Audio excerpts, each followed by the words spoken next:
వెంకటపతి రాజు గారు ఎలా ఉన్నారు సార్? ఈ ముందు వృద్ధాప్యం కదా. 74 సెప్టెంబర్ 19కి 75. సో హరినాథ్ రాజు గారికి మీకు ఉన్న బంధుత్వం ఏంటి? మా పెద్దనే బ్రదర్, ఓన్ బ్రదర్. మా మదర్కి నలుగురు పిల్లలు. ఫస్ట్ హరినాథ్ ఆర్టిస్ట్, మీకు తెలిసి అందరూ తెలిసిన మనిషి. తర్వాత ఆయన కూడా ఆర్టిస్టే. షూటింగ్లో చచ్చిపోయాడు, హార్ట్ అటాక్ వచ్చి. యానంలో షూటింగ్ జరుగుతుండగా హార్ట్ అటాక్ వచ్చి పోయాడు. సో ఇప్పుడు హరినాథ్ గారు బాల్యం ఎలా సాగింది అండ్ ఎక్కడ సాగింది? ఆయన జన్మస్థలం మీకు పిఠాపురం ఉంటుంది. పిఠాపురం పక్కనే రాపర్తి విలేజ్. ఆ విలేజ్లో తాతగారు నలుగురు కూతురులే, మోపిల్లలు లేదు. ఇంటికి పెద్ద మనవడు. అలా రాపర్తిలో పుట్టి పెరిగిందంతా రాపర్తి. ఆ బిల్డింగ్ ఇప్పుడు చూసి ఉంటారు మీరు. 100 సంవత్సరాలు ఈ సంవత్సరంతో ఉంది. చేస్తున్నాం, ఫంక్షన్ చేస్తున్నాం. అంటే పిలుస్తున్నాం కూడా. ఖచ్చితంగా అయితే చేయాలి, వర్క్ చేయాలి. అయితే ఇప్పుడు మన హరినాథ్ గారు స్కూలింగ్ అంతా ఎక్కడ జరిగింది? Birth place Raparthi. అక్కడికి మా నాన్నగారు విజయనగరం బొండపల్లి నుంచి వచ్చి సెటిల్ అయ్యారు.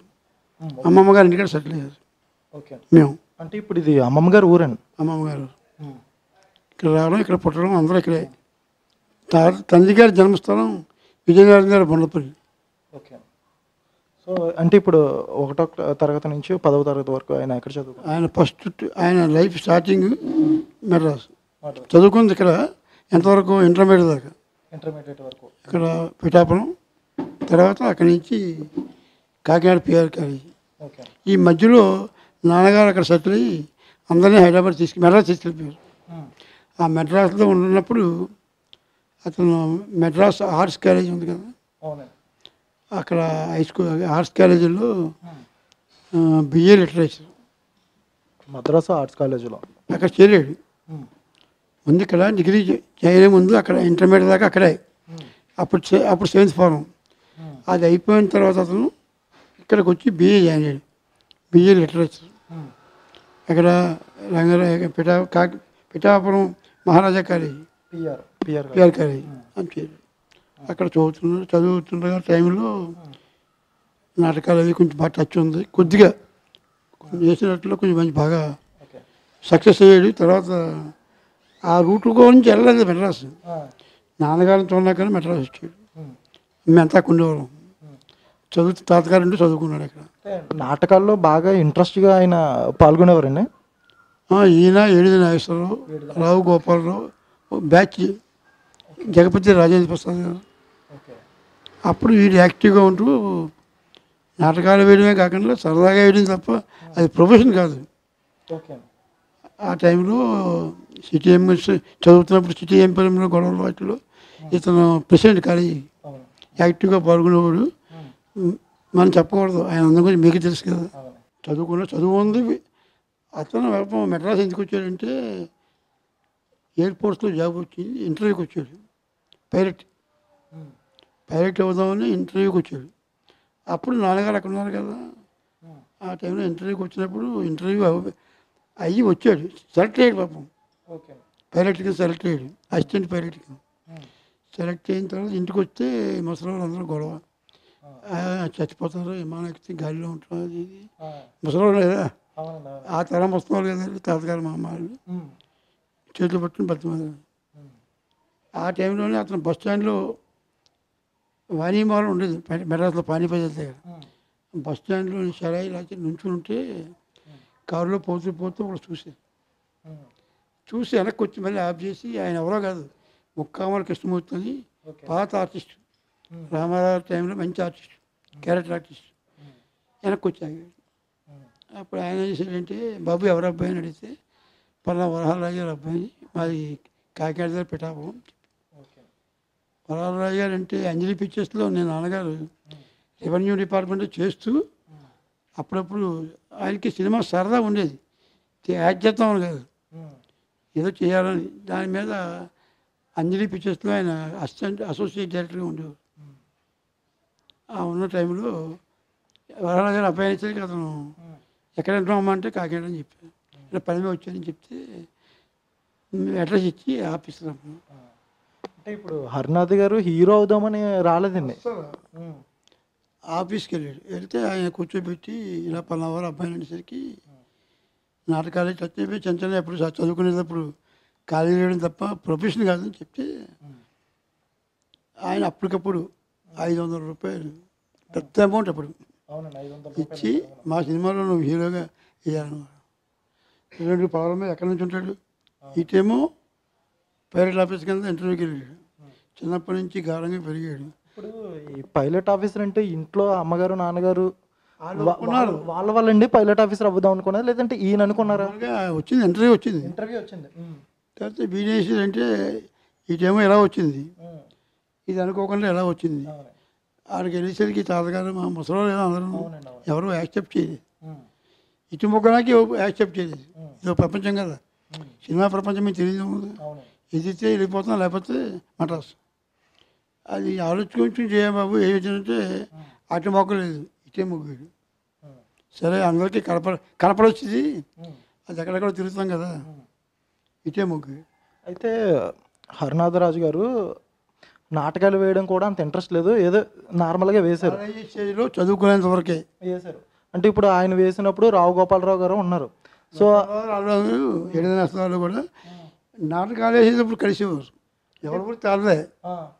అంటే ఆయన నుంచి ఏమన్నా అప్లోడ్స్ వచ్చాయి? చదువుకోలేదు వాళ్ళు, బయట వాళ్ళు. ఏడు నష్టం senior, Rajendra Prasad course student చదువుకున్నారు అందరూ. ఎవరు వృత్తిలోకి వెళ్ళిపోయారు అందరూ. అనుకోకుండా మళ్ళీ ఇలాగ. అంటే ఇప్పుడు రావు గోపాలరావు గారి నుంచి అభినందనలు ఏమైనా వచ్చాయండి ఆయనకి? అభ్యంతరం రావడం కాదు, రావుగోపాల్ గారు అక్కడ కాలు పెట్టి రావడానికి ఈయనే కారకుడు. ఓకే. ఇతను ఆర్టిస్ట్ అయిన తర్వాత ఫ్రెండ్షిప్ మీద ఆయన చాలా మంచి ఆర్టిస్ట్ ఆయన కూడా.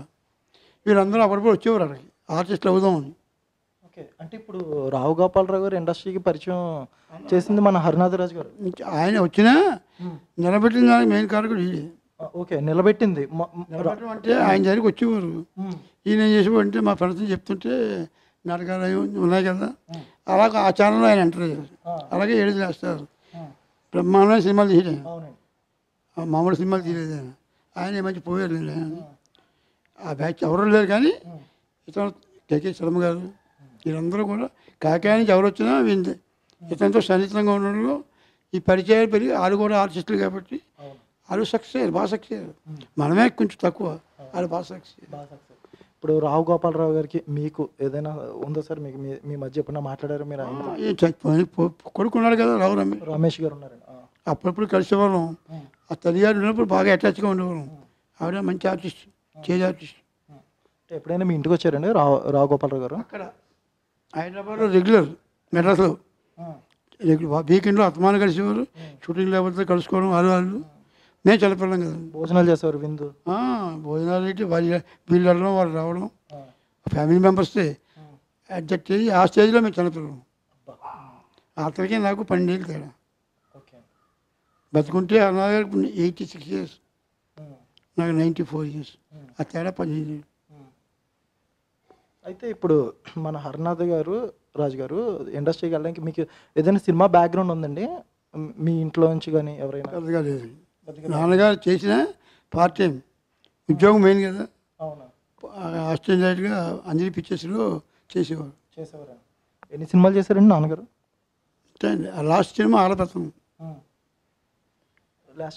Last picture Aadapettanam. ఆడపెత్తనం నాగేశ్వరరావు, నాగేశ్వరరావు గారు, అంజలిదేవి. ఆ బ్యానర్ వేరే బ్యానర్ ఇచ్చేది. అయితే ఇప్పుడు సీతారాముని కళ్యాణం సినిమా, మా ఇంటి మహాలక్ష్మి, మొదటి సినిమా సారథి సినిమా అయితే మనది ఋష్యేశ్వరంగా. ఏం సినిమా? ఋష్యేశ్వరంగా. ఓకే.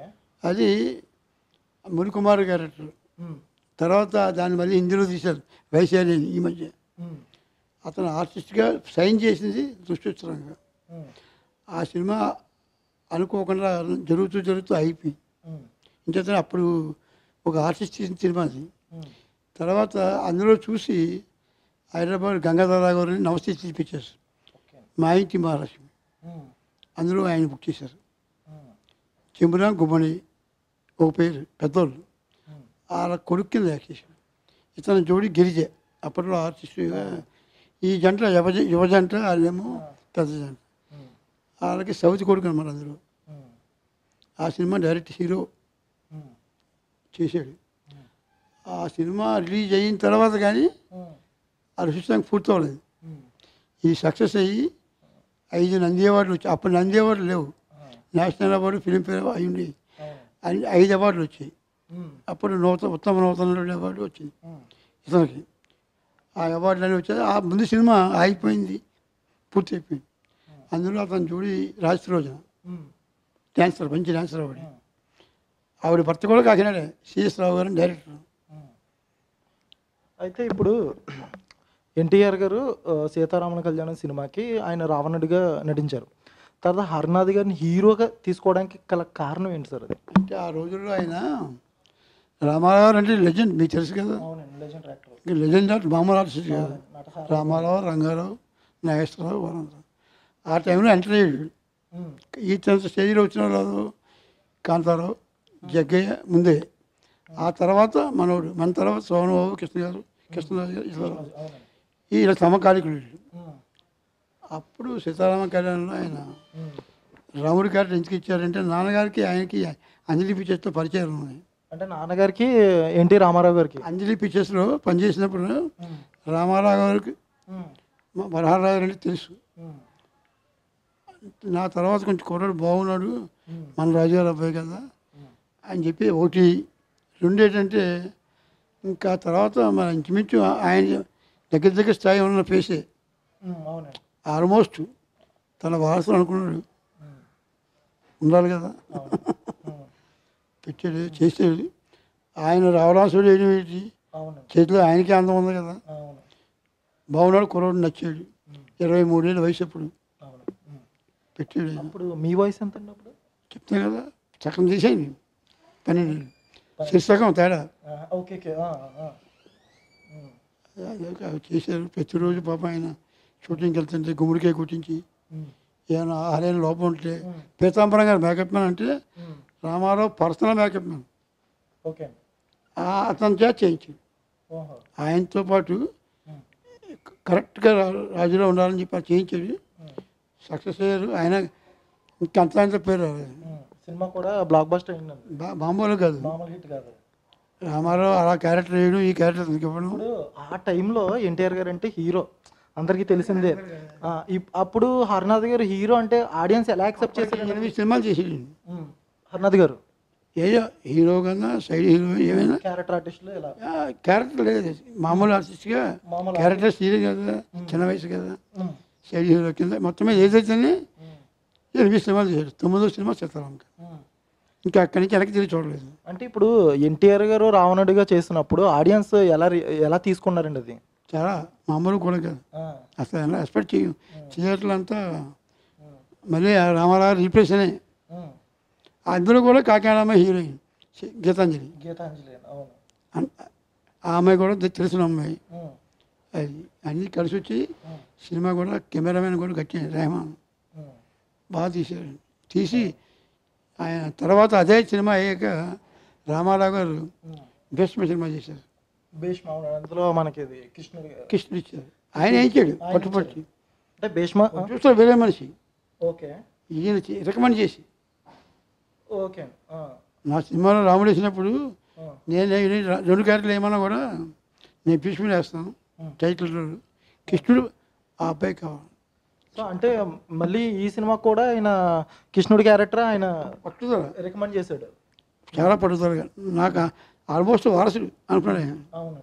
అదే కాదు, తర్వాత పాండవ వనవాసం ఉమ్, ఏ సినిమా చేసినా కూడా ఉమ్. కలిసి ఉంటే కలుసుకు. హర్నాథ్ గారు ఉండాలి అందులో. ఇంకా ఎంకరేజింగ్, ఎంకరేజ్మెంట్. కలిసి ఉంటే కలుసుకు. ఉమ్, ఆయన హ్యాండీక్రాఫ్ట్. ఉమ్, మీ చిన్నపిల్లలు పుట్టుంటారు, అవునండి. అందులో కూడా తమ్ముడు క్యారెక్టర్. ఉమ్, ఇలాగ ఆయనతో దాదాపు 15 సినిమాలు. ఉమ్, ఆయన తర్వాత ఏమేమో చిట్టి చెల్లెలు ఉమ్, ఆయన సైడ్ క్యారెక్టర్. ఈయనేమో వాణిశ్రీ జోడి, ఉమ్, చెల్లు మూడు దెబ్బ క్యారెక్టర్లు. ఉమ్. నెగిటివ్ క్యారెక్టర్ తర్వాత వచ్చే బాబు. తర్వాత వచ్చాయి. తర్వాత ఏ క్యారెక్టర్ సినిమాలు చేసినా కూడా ఉమ్, నెగిటివ్ క్యారెక్టర్స్. ఉమ్, అందులో జగ్గయ్య గారు పోయినప్పటికి ఉమ్, నెగిటివ్ క్యారెక్టర్ హీరో కరెక్ట్గా ఉండేవాడు. Hero negative character. ఉమ్, అందరు హీరోయిన్స్తో చేశాడు. ఆల్మోస్ట్ ఉమ్, 85 సినిమాలు హీరోగా చేశాడు. ఉమ్. హరినాథ్ గారు మొత్తం ఎన్ని సినిమాలు? 117 తెలుగు సినిమాలు, 17 హిందీ 2, హిందీ 2, కన్నడం 1, కన్నడ 1. మలయాళం 1, 2 చేశాడు. తెలుగులో 85 pictures direct hero. Direct 85 pictures hero. Direct hero. Direct hero. అది కాకుండా తమిళ్ తమిళ్ తమిళ్ తమిళ్లో పెద్ద హీరోలో ఒకడు అయ్యాడు. అలాగంటే ఏవిఎంలు అన్నయ్య అని వచ్చింది సినిమా. అన్నయ్య అంటే పెంచిన ప్రేమ తెలుగులో అర్థం. ఓకే అన్న. భానుమతి తల్లి, ఎస్వి రంగారావు తండ్రి కొడుకు. అది అక్కడ ఆ రోజుల్లో సంవత్సరం ఆడింది. Tamil first picture. Tamil first picture అంటే కీర్తన వల్ల కాదు, ఏవిఎం సంస్థ పక్కన ఎస్వి రంగారావు, భానుమతి. ఆ అమ్మాయి క్యారెక్టర్ అయితే కొడుకు గురించి ప్రేమ. సినిమా చూసి ఉంటారు, చూడండి క్యాసెట్ ఇప్పుడు. తెలుగులో పెంచిన ప్రేమ. పెంచిన ప్రేమ మామూలు సినిమా కాదండి. ఆ రోజుల్లో సంవత్సరం ఆడింది అక్కడ మెడ్రాస్లో. మద్రాసులో. ఇలా అదృష్టం. అవును. ఈ సంస్థ ఆడేది. అవును. ఆల్రెడీ 2-3 సినిమాలు పెట్టి తీశారు. అన్ని సినిమాలు బాగా ఆడి. భక్త ప్రహ్లాద. భక్త ప్రహ్లాద. వాళ్ళు ఏ సినిమా చేసినా కూడా అదృష్టం ఏంటంటే బ్యాక్గ్రౌండ్ గట్టిగా ఉంది. అవును. ఇప్పుడు అంతా కమర్షియల్ కాదు, ఎవరికి ఆడే సినిమా చేస్తే ఎన్ని కోట్లు అవుతుందో తెలియదు. అవును. ఇప్పుడు అంతా ఇప్పుడు కలెక్షన్స్ మీద ఉన్నాయి కోట్లు. Collections, graphics. గ్రాఫిక్స్ అప్పుడు లేవు. Face value. అప్పుడు హీరోయిన్స్ ఎలా ఉండేవారు? నిండుగా విగ్రహాలు ఉండేవారు. ఇప్పుడు అంతా ఇప్పుడు హీరోయిన్స్ ఎలా ఉన్నారు? రికార్డింగ్ చేసేవారు. అది చేంజ్. అది అంతా ఆ తప్పు కాదు. అది ఎలా డబ్బులు రాబట్టుకోవాలని ఇలా తాపత్రయంతో వచ్చింది జబ్బుది.